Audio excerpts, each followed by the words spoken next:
Isso.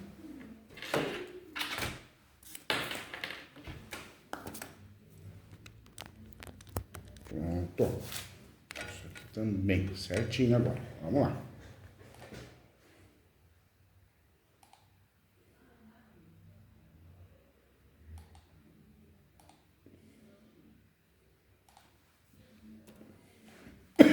Bora.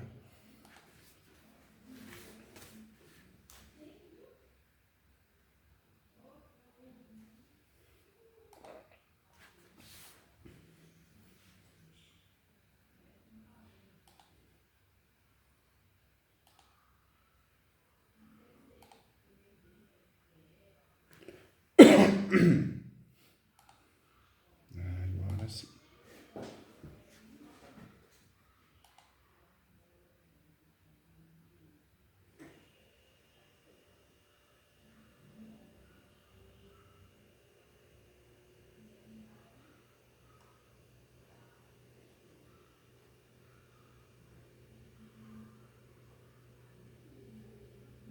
Doutor? Agora sim, hein? É a Camila, vamos ver o que aconteceu. Peraí. Tá bom.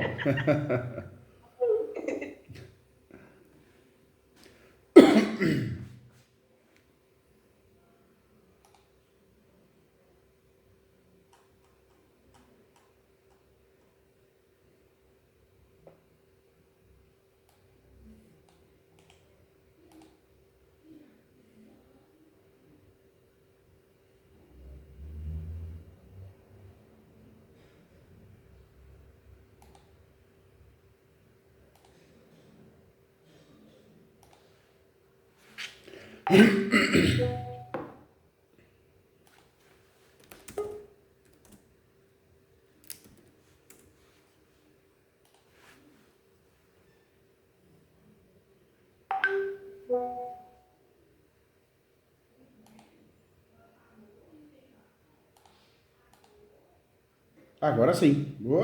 Saiu, Valéria saiu. Caiu a Valéria, hein?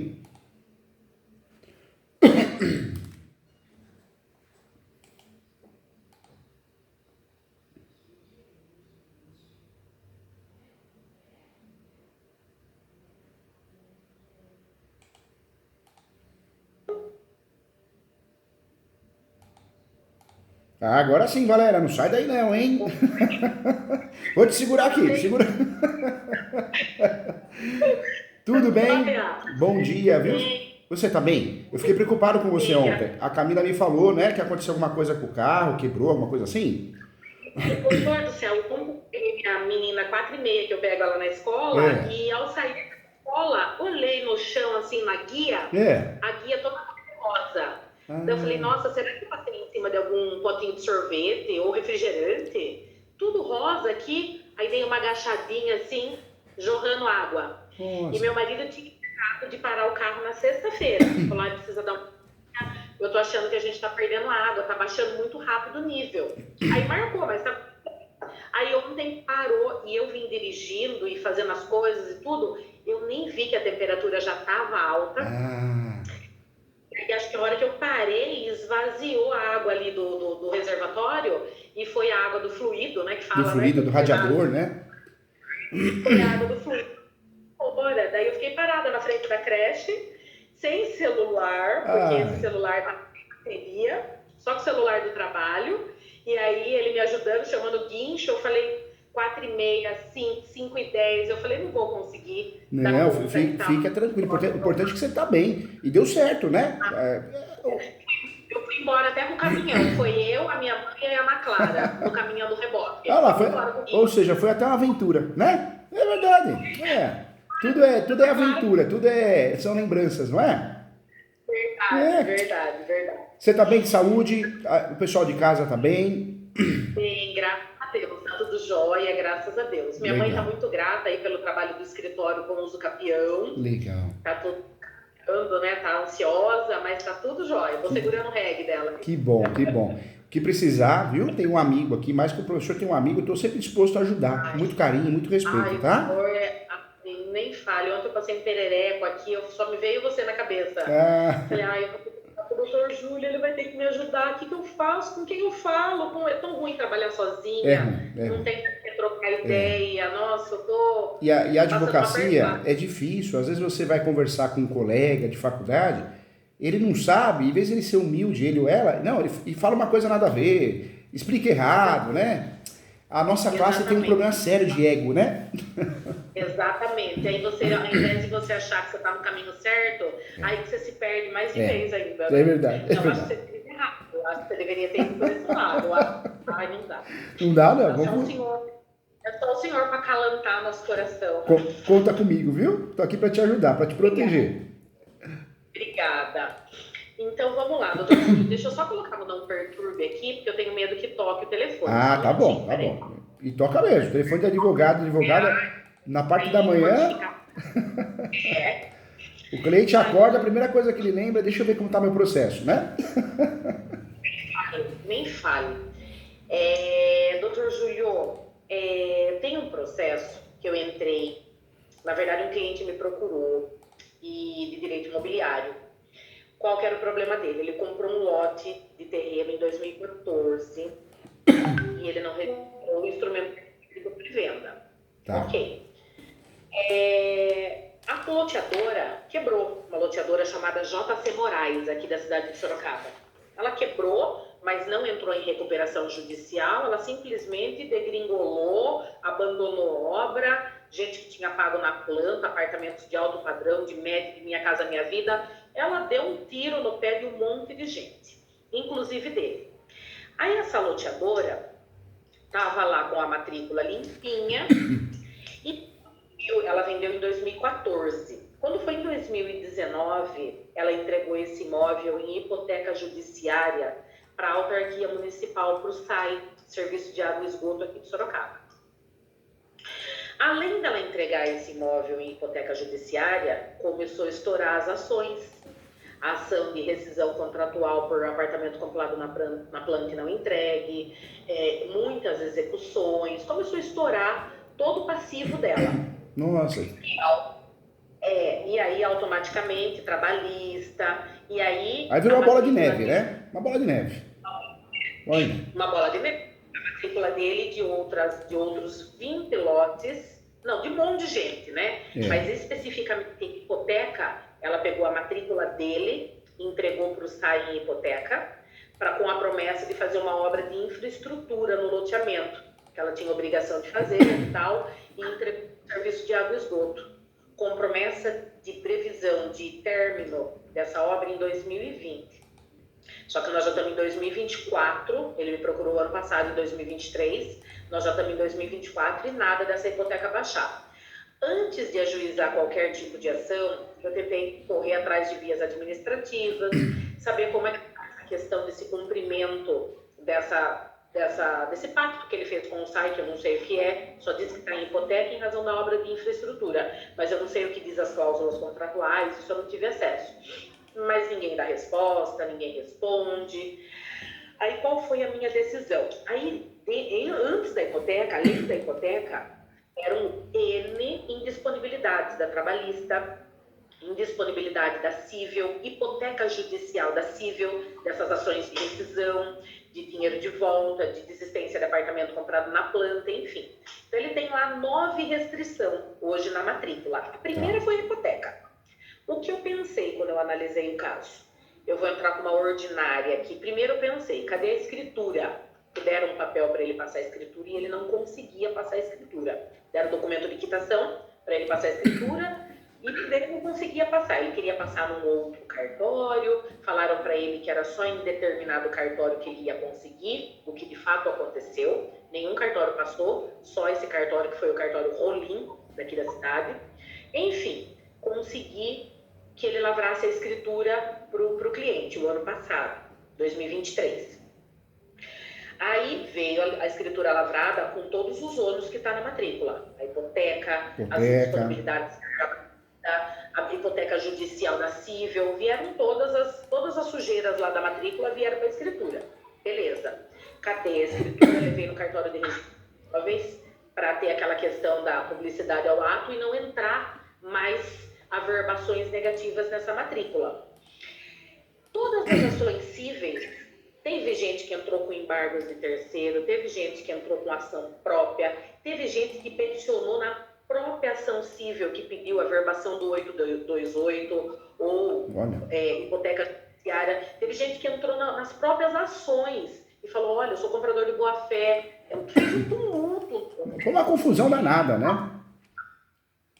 Aí, eu acho que em razão do notarial de Sorocaba aqui, do primeiro cartório de registro, está recebendo um monte de documento para averbar e matrícula e tudo mais, alguém lá mexeu em alguma das ações, que eu não me lembro qual, brigou feio lá, e veio uma ordem do Tribunal de Justiça falando, olha, baixa tudo, porque é nítido que todos esses imóveis que estavam livres e foram objetos dessa indisponibilidade, dessas averbações, tem dono já, tem terceiro comprador de boa-fé atrás disso. E esse imbróglio no meio dos processos, que estão entrando como terceiro interessado, um monte de coisa, esse imbróglio só está dando confusão. Então baixa tudo que é da JC Moraes, que tem esses lotes, notarial, baixa tudo.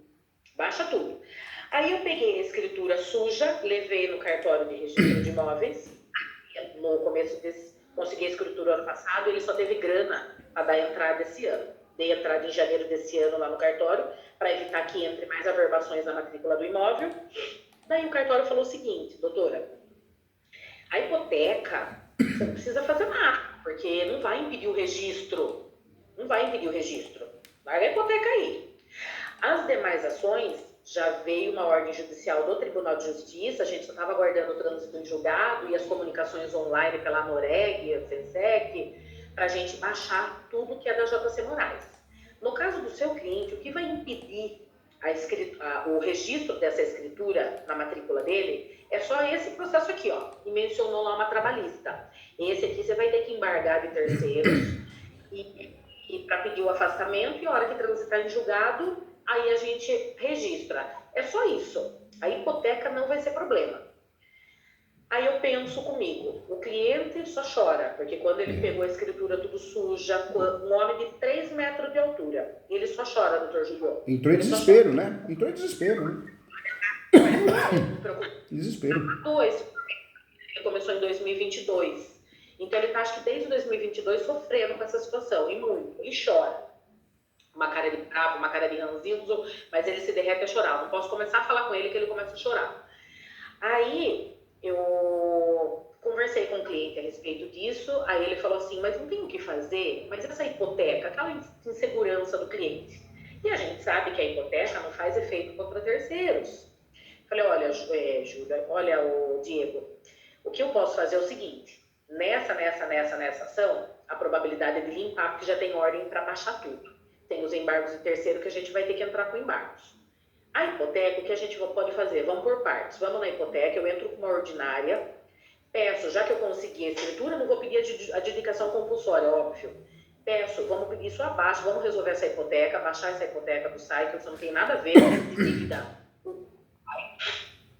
E baixo essa hipoteca e depois a gente parte para os embargos. Enquanto isso, aguardo o cartório baixar o restante das sujeiras que está lá. Fez bem. Beleza. Fiz isso, entrei com ação no juízo incompetente, entrei na cível, só que como eu tenho uma autarquia municipal, ele se delegou incompetente e jogou para Vara Federal, Vara da Fazenda. Aí a Vara da Fazenda falou, eu também não tenho nada a ver com o patuá, o valor da causa é baixo, é 39 mil, que é o valor do terreno que eu dei, e vá para o juizado. Caiu no juizado a minha ação. A sentença veio, semana retrasada, improcedente. Ei, meu Deus. Improcedente. A hipoteca, você não registrou quando você comprou, inércia. A hipoteca é um direito erga omnes, é um direito real. O imóvel, quando foi entregue a hipoteca para o SAI, era, de certa forma, da loteadora. Estava livre e desembaraçado. Você não registrou no instrumento particular, então ela podia, sim, dar em hipoteca.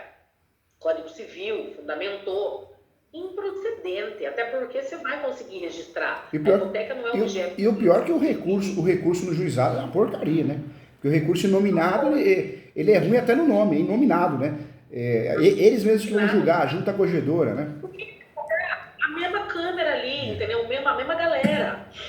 Aí, por um lado, foi bom ir pro Jeff, porque eu me livrei das custas processuais, porque é uma pessoa muito humilde, sabe? Sim. E tem um salarião, que trabalha numa multinacional aqui de Sorocaba, mas você pega o lerite do cara, dá vontade de chorar. Recebe 1.200 líquido de pagamento e 2 e pouquinho de vale. Só empréstimo consignado, entendeu? Eu não sei como que vive. Então tem um gato para puxar com o rabo. O lerite dele do início do ano é 7 e pouco bruto. O desse ano está 7 e pouco bruto. Mas ele está recebendo menos ainda de líquido, porque ele adquiriu mais empréstimo. Então o cara não tem para onde correr. Aí veio a sentença, falou, ó, não é objeto, não vai impedir você de passar a escritura, você não registrou lá atrás quando você comprou, ela tinha o direito de dar em hipoteca, causou o direito de sequela para o SAI, e agora o SAI não pode ter o negócio dele jurídico abalado porque você dormiu no pombo lá atrás. Ok, passei isso para o cliente chorou, mas eu não fui orientado, eu falei, mas isso você tem que conversar com o advogado lá atrás, pode sim registrar o instrumento particular de compra e venda, isso foi uma falha, mas não é só você que faz isso, ninguém faz isso. No Brasil é muito caro para você regularizar tudo. É verdade. Não é todo mundo que compra, pega o contrato e vai registrar. É grana. É verdade. Então, vamos por partes. Aí qual que seria a minha luz, né? Eu acho que o senhor tira de letra isso. Mas, como o senhor falou, recurso nominado é uma merda. É verdade. O que eu estou falando? É o recurso mais mentiroso que tem, né? Nunca vi ninguém reformar nada, né? Eu fiz o inominado, protocolei, peguei o limite dele de fevereiro, declaração de justiça gratuita dele, reiterei, recurso nominado protocolado. Despacho no dia seguinte, disponibilizou ontem, data de publicação hoje.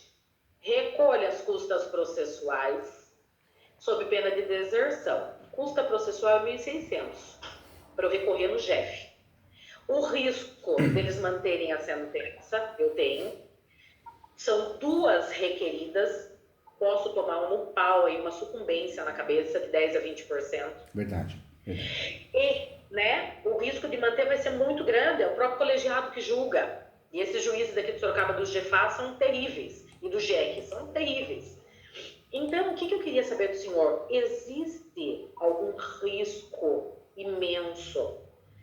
Se eu recorrer, ele tire de onde ele tiver e vamos tentar recorrer e reformar. Se eu não conseguir reformar, eu vou para o STF. Porque qual foi a minha tese de recurso? Súmula 308. Por analogia. Porque a letra da lei não fala em o meu caso não é uma alienação fiduciária feita antes ou posterior à venda. O meu caso é um compromisso de compra e venda que eu pagava para a loteadora. Era eu e ela. Direto para a loteadora. Mas não estou atrás de uma instituição bancária. Não é o próprio imóvel que está hipotecado para a instituição, é a própria lotadora que hipotecou para terceiro. Então, eu pedi a aplicação da súmula lá no RI, por analogia, pedi o pré-questionamento da matéria, para eu tentar, talvez, ir para o STF, ou para o STJ, por conta da súmula 308, ou para o STF, também cabe, né? Também cabe. Do direito de propriedade. Doutora, me fala uma coisa, já protocolou esse recurso? Eu protocolei, tá lá dentro. Tá. Protocolei e deixei na mão do cliente. Eu falei, olha, ele só vai andar se pagar as custas. Legal. Se pagar as custas, eu não posso garantir para você êxito. E pelo contrário, pode piorar a situação aqui, porque eu posso ter sucumbência. Sobrevindo negativa de novo do colégio, a gente pode ir lá para o STJ. Com as custas mais barato um pouquinho, R$250 lá para recolher. Que é padrão, né? verdade. Vai ser um pouquinho mais. Mas aí eu tenho lá os homens da capa preta, com a súmula deles, 308 lá, e aplicação por analogia, eu tenho um monte de jurisprudência. E queira ou não queira, o STJ e o Supremo, eles são melhores, né? Mas eles também colocam na mão dos assessores, mas os assessores são mais bem preparados, né? É a realidade, né? Exatamente. E eles nunca vão cair em contradição com o que eles pensam, né? Os julgados, as súmulas, né? É diferente, né? Ele tem a caneta na mão, né? Que a gente pensa assim, tá querendo, já falamos que é assim, né? E aí, eu vejo a probabilidade de reforma disso lá em cima. Lá em cima. Não vejo, né? No segundo grau, recorrer para poder chegar ao terceiro, mas isso a gente só vai conseguir de fato em terceiro grau. Não tem jeito. Não vai ter jeito. Não vai ter jeito, doutora. E me fala uma coisa, no recurso abriu um tópico do pré-questionamento? Abriu, legal, arrasou. Abri e aí fiz o pré-questionamento com base na Fundação ao Direito de Propriedade e da súmula 308 do STJ. E do princípio da boa-fé processual, do 422 ou 421 do Código Civil, da boa-fé a boa-fé processual dos contratos. E também bati um pouco na questão de que existem jurisprudências aí que eu andei olhando, que fala, não é porque eu não registrei aquele contrato de compra e venda, ele não vai sobrepor a boa-fé contratual. Verdade. O princípio geral da boa-fé contratual. Então, o cara não registrou, mas ele veio pagando direitinho e ele tinha expectativa de ter. E agora se depara com hipoteca, se depara com restrição, não. Peraí. Então, bati nisso também. Boa-fé, direito de propriedade e a súmula. Para poder ir para STJ e STF ao mesmo tempo. Fundamentou muito bem e a doutora, de fato, caiu a ficha. Nós só vamos conseguir alguma coisa, e provavelmente vai dar certo, se Deus quiser, em terceiro grau. Em segundo grau não vai ter reforma não, doutora, não vai. Eles nunca vão votar contra eles mesmos, são tudo amiguinhos, né? Exatamente. Então, beleza, você compactua com isso, já me deixa aliviada. Outra questão, se ele de repente não tiver como recorrer, o que eu faço? Porque eu não consigo mais, parece que eu tô mais nervosa do que o cara, parece que o terreno é meu. O que eu faço, doutor, se eu deitar em cima dessa sentença que julgou improcedente e manteve essa hipoteca, fico lá, realmente não vai impedir o meu registro, isso é fato, fico quieta e espero sair eventualmente executar essa hipoteca? Tenho chance de reverter isso? Eu tenho medo também eu dei essa opção para ele. Impedir de você ter o seu registro, o lote no teu nome, não vai ser impedimento. Mas o que vai dar essa hipoteca, esse cheiro de hipoteca aí, a Deus dará no imóvel? Amanhã depois você vai querer vender, que não vai vender, é bem de família, mora lá. Vai ter dificuldade, né? Vai ter dificuldade. E a doutora tá certa, parabéns pela forma de pensar. Porque tem colegas, doutora, que saem fazendo ação. Só que depois começa a vir as bombas, né? Começa a vir as sucumbências. Não, nesse caso, o melhor é seguir esse caminho e tentar ir recurso, porque tem matéria recursal boa para isso, em conexão, em analogia. Eu compartilho que não vale a pena ficar soltando um monte de ação e falar isso pro cliente, viu? A doutora passa muita confiança, né? A doutora fala muito bem e tem uma aura de pessoa do bem. Então, eu tenho certeza que ajuda muito isso, mas... Fala, viu, doutora? Porque tem muita advogada maldosa. Não, teria essa ação para fazer, que essa ação resolveria. Resolveria nada. Que quer empurrar a ação ou quer falar mal do advogado só para poder captar o cliente, né? Exatamente. Eu deixei isso, porque assim, eu sei que ele está com um problema financeiro muito grande, mas eu não queria dormir no ponto com essa sentença. Eu acho que vale a pena ele insistir, porque eu não quero deixar para brigar com isso lá depois. Eventualmente vier uma execução da hipoteca. Porque lá na execução da hipoteca eu vou alegar o quê? Bem de família? Dá até para alegar, mas é uma alegação que a gente sabe que ele é frágil, né? É uma alegação frágil. Por isso, também, outro meio, né? Também, a doutora está seguindo o caminho correto de defesa, o caminho seguro, menos oneroso, pensando em terceiro grau, que é onde a gente tem chance de ganhar. Mas sempre uma saída nesses contextos... quando possível, é usar a forma originária. Então, vamos dizer que alguém tem a posse também. Alguém tem a posse, alguém também tem a posse direta ou indireta. Então, uma alternativa muito boa também, um plano B, é um uso capião em nome dessa terceira pessoa. Por que uso capião? Porque é forma originária de adquirir propriedade, então, em regra, não tem um vínculo nenhum com quem conste na matrícula, que é a construtora. Se a gente conseguisse, às vezes tem casos, né, que tem um filho, uma filha, um irmão que dá para confiar, ou vive uma união estável irregular, então o companheiro ou a companheira. Então, um plano B é sempre tentar trabalhar com uma estratégia da forma originária de adquirir propriedade. Seria um plano B, mas dentro do contexto, a doutora está fazendo o correto. Tá, entendi. E não deixar isso para brigar, quer dizer, eu dependo dele. Se ele falar, eu não tenho grana, e até eu falei para ele, eu preciso que você, por exemplo, eu vou te gerar DARI, você vai pagar R$ 1.600 de DARI por recurso conseguir. Mas dá para recorrer? Eu falei, eu já recorri, e quando eu vi a sentença, eu já protocolei o recurso.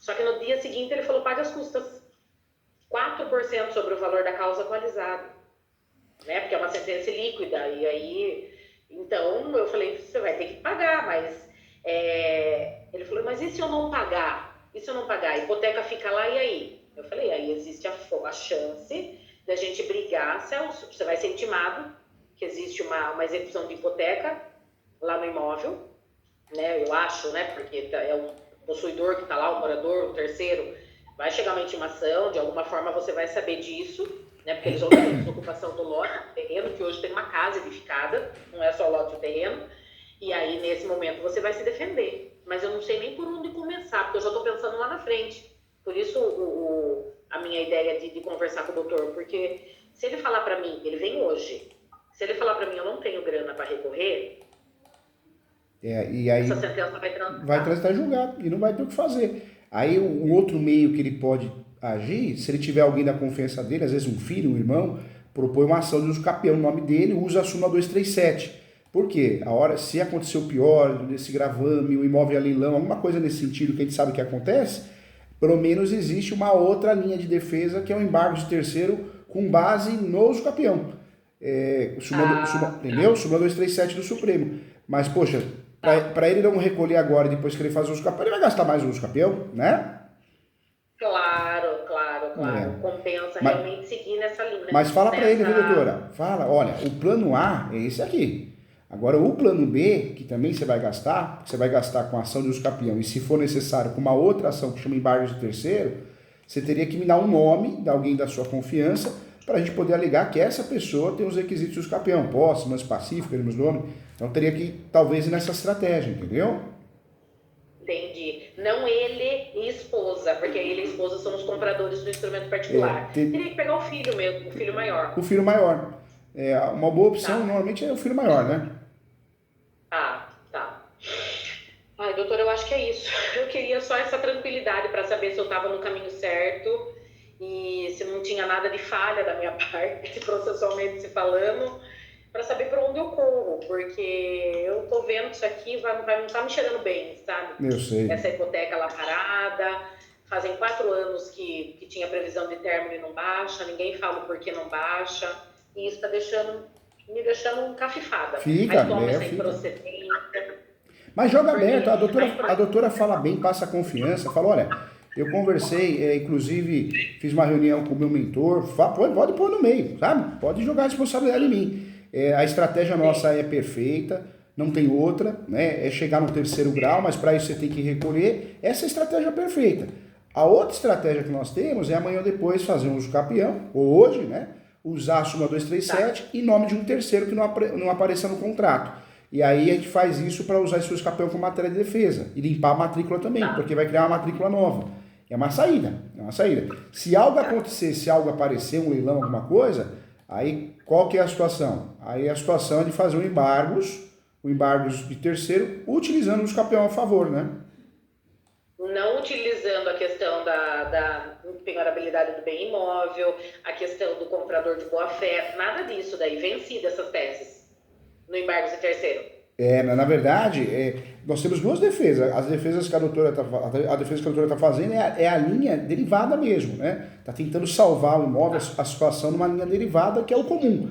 Agora, o plano B é a linha originária, forma originária de adquirir propriedade. Então, envolve um terceiro, mas é uma linha boa também para poder limpar a matrícula e segurar o imóvel, né? E o fato de eu ter essa ação contra a loteadora e contra o SAI em andamento, enfiar um uso capião no nome do filho, não dá algo, um conluio? Não, olha só, perdeu, ela recorreu aqui até terceiro grau nessa aqui do GFAS, e aí transitou em julgado, que ela viu que a hipoteca ia ser mantida, ela foi e trocou o uso capião em nome do filho. Ela não, né? Ele. Uma simulação. Pode, né? Sei lá. Alguém pode se habilitar no processo, numa defesa, e falar, olha, ato tentatório de nada da justiça, litigância de má-fé, mas isso não cola. Não cola por quê? Forma originária de adquirir propriedade é um direito nosso, né? É uma ação declaratória. Você tem que provar. Posse, mas pacífica e nos done. Então cabe ao judiciário analisar. E o judiciário também está preso, porque o judiciário, quando vai analisar uma ação de uso capião, quando faz o correto, ele não pode ficar alegando questões patrimoniais, vinculativas ao imóvel, ele tem que analisar os requisitos de posse, mas pacífica, nos nomes, né? Então, o judiciário também fica preso para dar uma decisão fora da casinha, né? Entendi. Doutor, então acho que é isso só. Eu estou à disposição, se você precisar, conta comigo, mas Fala com o cliente, fala, ó, vamos nessa linha, só que você tem que pagar, a linha é ganhar em terceiro grau, e se não der certo essa linha, o plano B, de fato, poderia ser feito agora, se você tivesse condições financeiras, não teria nada de errado, um uso capião de trabalhar com a linha da estratégia da forma originária de adquirir propriedade. Só que aí você precisaria passar um terceiro da sua confiança, né? Talvez seu filho, dá como exemplo, né? Tá, daí partiria para o uso capião extraordinário. Extraordinário. Prazo de 15 para 10, com redução por ser residência e tudo mais. Os requisitos. Tá. Ou seja, usaria esse uso capião do 1238 e usaria a tese da súmula 237 do Supremo, que é aquela súmula que fala que o uso capião poderá ser arguido em matéria de defesa, né? Beleza, STF, tá? E o que o senhor falou antes? Desculpa. Esse uso capião, ele terá, se ele for feito, ele vai ter que ser fundamentado com 1238. 1238, é isso, é o prazo. Tá. A súmula 237 do Supremo. Tá. E o enunciado 492 da Quinta Jornada de Direito Civil, para deixar muito claro que é forma originária de adquirir propriedade, que não tem vínculo nenhum com o proprietário anterior, né? Tá, joia. Ai, doutor, não vejo a hora de poder fazer suas pós. Faz, doutor, faz, você vai gostar. Ai, eu não vejo a hora. É bem legal, você vai gostar bastante, faz sim. Eu amo, senhor. Eu amo falar, eu trabalho ouvindo suas lives, sobe notificação nova de vídeo novo, esse eu não ouvi ainda, deixa eu ouvir. Que legal. Aí eu fico ouvindo, eu amo. Que legal, que honra, viu? Conta comigo sempre, eu estou aqui para ajudar, qualquer dúvida, você não está sozinha não. Advogar sozinho é muito ruim, né? A gente tem uma responsabilidade muito grande, né? Então é gostoso dividir a responsabilidade. Essa abertura que o senhor dá para o cliente, essa abertura que o senhor dá para a gente que é da área, não tem preço. Não tem preço. Ontem, quando eu vi recolha sob pena de deserção, eu nem terminei de ler, eu já estava ligando no escritório para marcar horário. Falei, pelo amor de Deus, eu estou infartada, preciso horário com o doutor Júlio hoje. Aí as meninas tinham um horário, não, eu tenho hoje às 4, tem às 6. Falei, então põe às 6 que eu tenho que falar com ele hoje, vou chamar o cara para falar hoje aqui e amanhã eu preciso dar um retorno para ele. E é legal a doutora falar dessa segunda opção, né? Essa segunda opção, a doutora podendo falar, o cliente ele percebe que tem uma outra opção, fora essa primeira estratégia que nós estamos usando, tem uma outra, né? Claro, depende da vontade dele, da condição financeira dele, mas pelo menos ele sabe que a doutora enxergou todas as possibilidades de tratamento, né? Da doença, eu falo, né? E aí vem do cliente querer investir. Eu acho que é uma forma até da doutora tirar um pouquinho da responsabilidade das costas, né? Eu já tirei quando eu falei para ele, olha, infelizmente a ausência de registro lá atrás ferrou o processo aqui na frente. É isso aí. Né? A gente sempre entra com a ação esperando que o judiciário olhe isso com bons olhos, tem um monte de prova lá de pagamento da data que você comprou, sabe, até intermediação de corretor, tem tudo lá, tá tudo muito provado, que o cara pagou direitinho, mas chegou lá na hora, hipoteca. Só que o juiz é na lei, como o senhor falou, ele está amarrado na lei. Estava livre a matrícula? Estava em nome.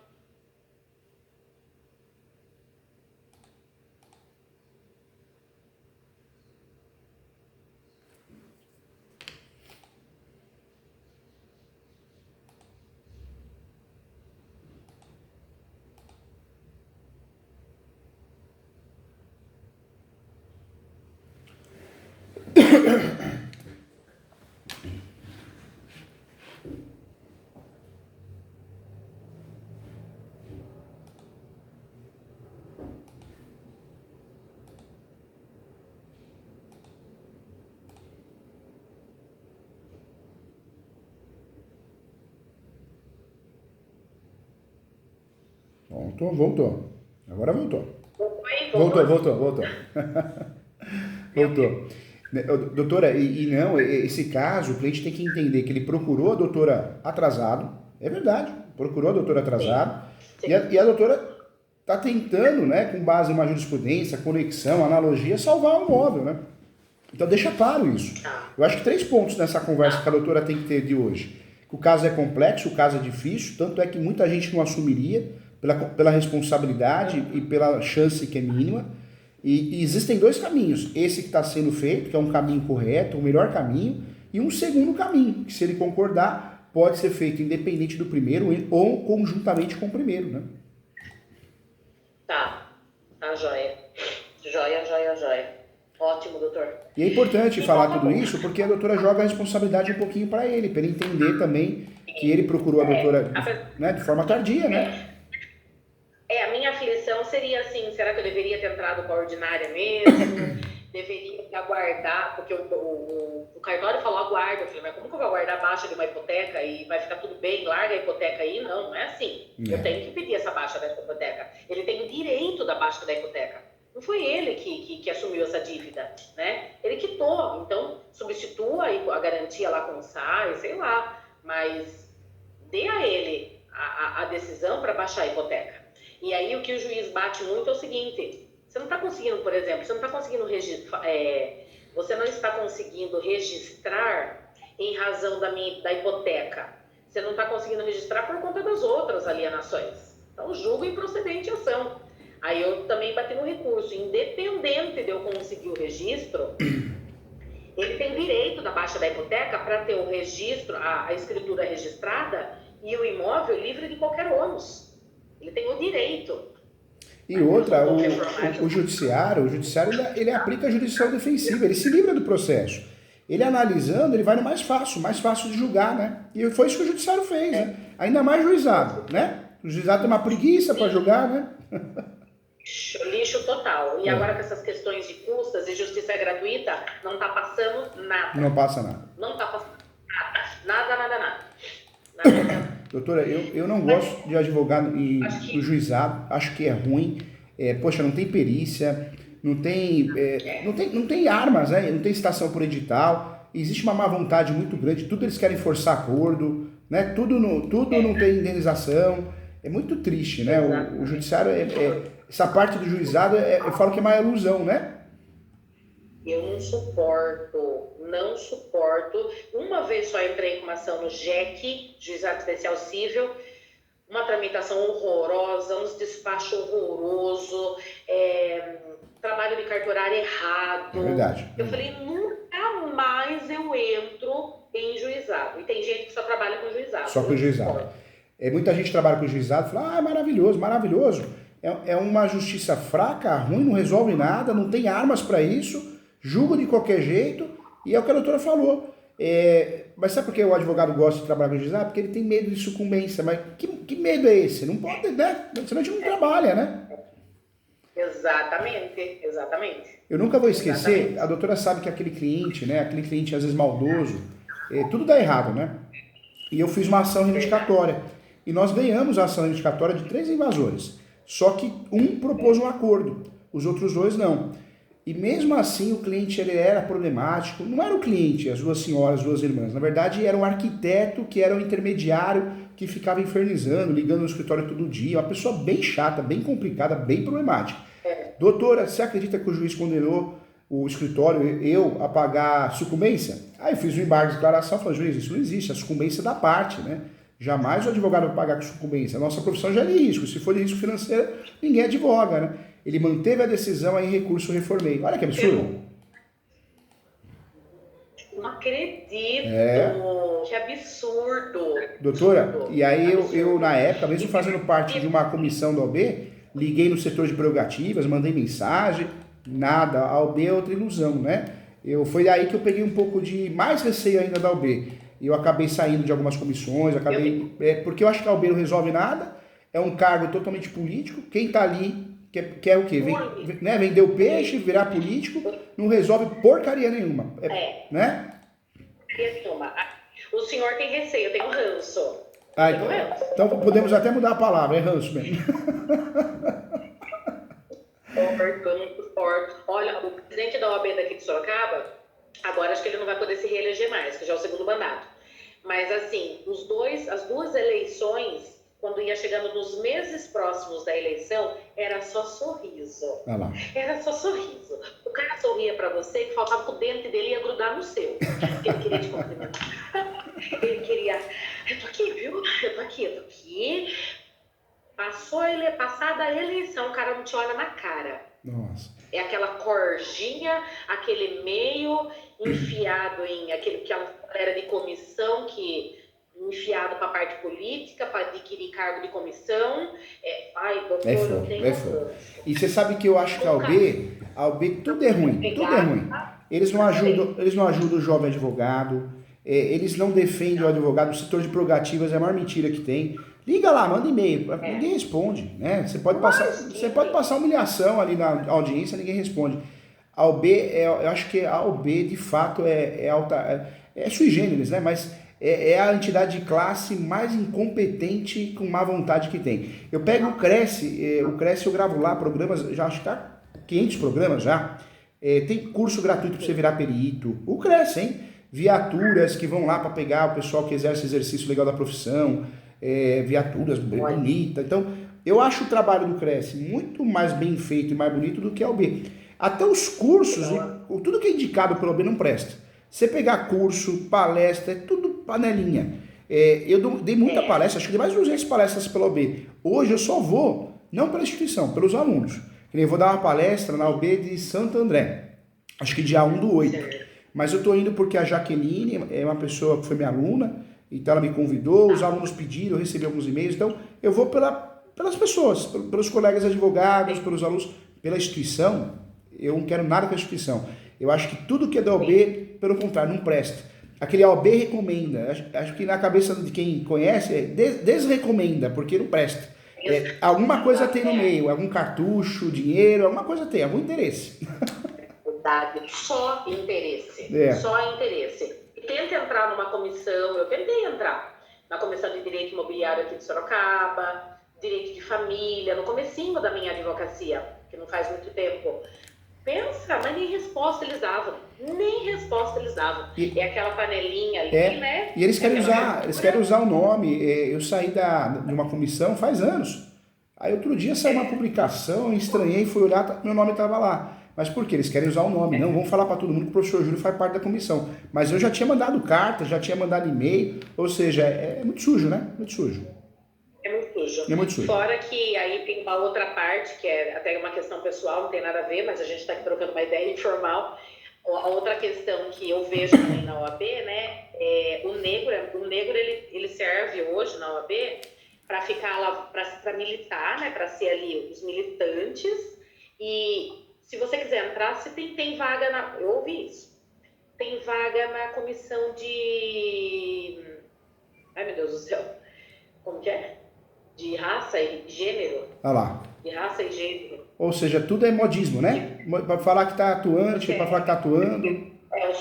Você é negra, tal. Eu não tenho no imobiliário, não tenho na família, não tenho no direito civil, não tenho na roda de bate-papo, não sei o quê. Mas eu tenho ali na comissão da racialização, do gênero, do não sei o quê. Então eu sou negra, eu só posso entrar na comissão dos negros, dos civilistas.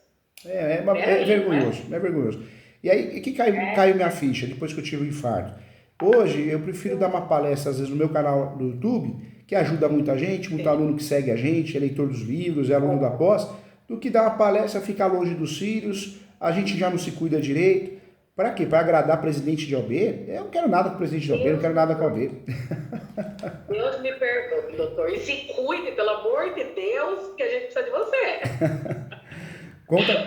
Conta comigo sempre, viu? E eu compartilho, da mesma ideia que a doutora, viu? Eu acho que enxerga as coisas, né? Infelizmente, muita gente ainda não enxerga, não. Mas eu acho que é a experiência de vida, é as porradas da vida, né? Nem fale, doutor. Mas tá joia, obrigada. Acho que a gente pode encerrar, já posso te liberar. Agradeço muito a correria das meninas por ter me ajudado ontem à tarde. Do senhor também, de ter autorizado e corrido para me atender antes do início da sua agenda. Agradeço demais, viu, doutor? Conta comigo, tá? Qualquer coisa eu tô aqui. Fica com Deus, tá? Tem um amigo aqui. Beleza. Um abraço. Tchau, tchau. tchau. Tchau, tchau. Tchau.